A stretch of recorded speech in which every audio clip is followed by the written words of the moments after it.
interrupt. Ladies and gentlemen, it's a pleasure to be here today to meet and interact with you, honorable members, as we discuss our adequate financing for county governments for efficient services delivery. This meeting is very important as it accords us the opportunity to reflect on the devolution story, having walked the devolution journey for the last 10 years. And I'm glad to be part and parcel of that journey since it started 10 years ago. Let me confess that I'm happy to have the right Honorable Prime Minister Raila ODINGA present as the chief of guests today. We know he's the main force behind devolution. Indeed, he is the father of devolution. We owe him a great deal for advocating tirelessly despite facing pushbacks along the way. The last 10 years of devolution have had their fair share of successes. However, concerned by the low rate of absorption of these funds to develop for development purposes. We are all called as leaders to do a better job for our people. And this must philosophy. We should spend the entire allocation on development positively, contribute towards the country's growth and service delivery.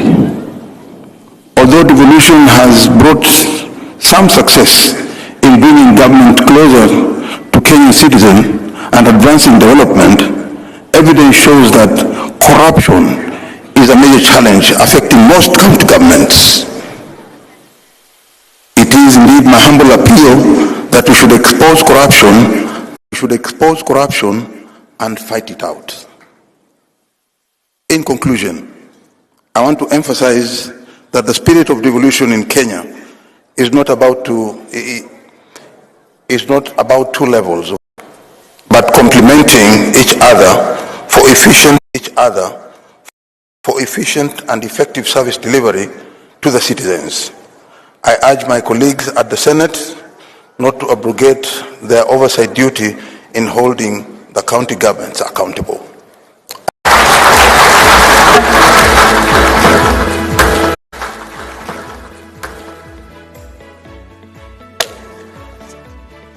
Another round of applause for Minority Leader, Senator Madzayo.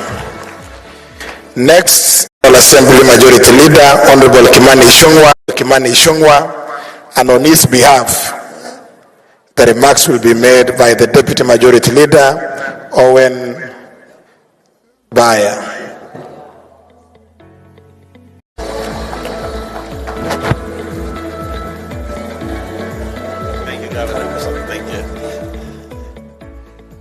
The Right Honorable Raila ODINGA, distinguished guests, excellent governors, county officials, fellow citizens, ladies and gentlemen, good afternoon. As we gather here today to commemorate a decade of devolution under the theme 10 years of devolution, the present and the future, driving transformation from the local level, we stand at our nation's journey. Devolution has been a cornerstone of our efforts to bring governance closer to the people, empower our counties, and catalyze economic growth from the grassroots up, that is bottom up.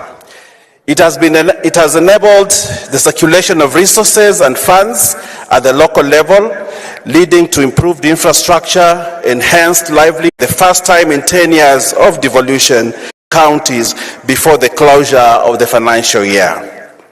This speaks volumes of the commitment of the national government to the growth and development of our counties. With this significant stride, better equipped than ever to deliver essential services to the people of Kenya. This achievement underscores the national government's dedication to the welfare of all Kenyans and sets the stage for tangible results. However, this is also a moment that demands greater accountability and transparency from our county leaders. It is imperative that county governors understand that this moment is not an opportunity for mismanagement of personal enrichment. It is a moment to channel resources towards the development of our regions and the empowerment of our citizens. This is not a time for the construction of opulent mansions or their instead, it is a time for governors to uphold the trust that the people have placed in them, to prioritize the needs of their constituents, and to serve with integrity and purpose. Ladies and gentlemen, government has shown its commitment to empowering counties. We must also address the need for a balanced system of checks and balances at the local level. Just as our national parliament operates independently from the executive branch with its own budget, it is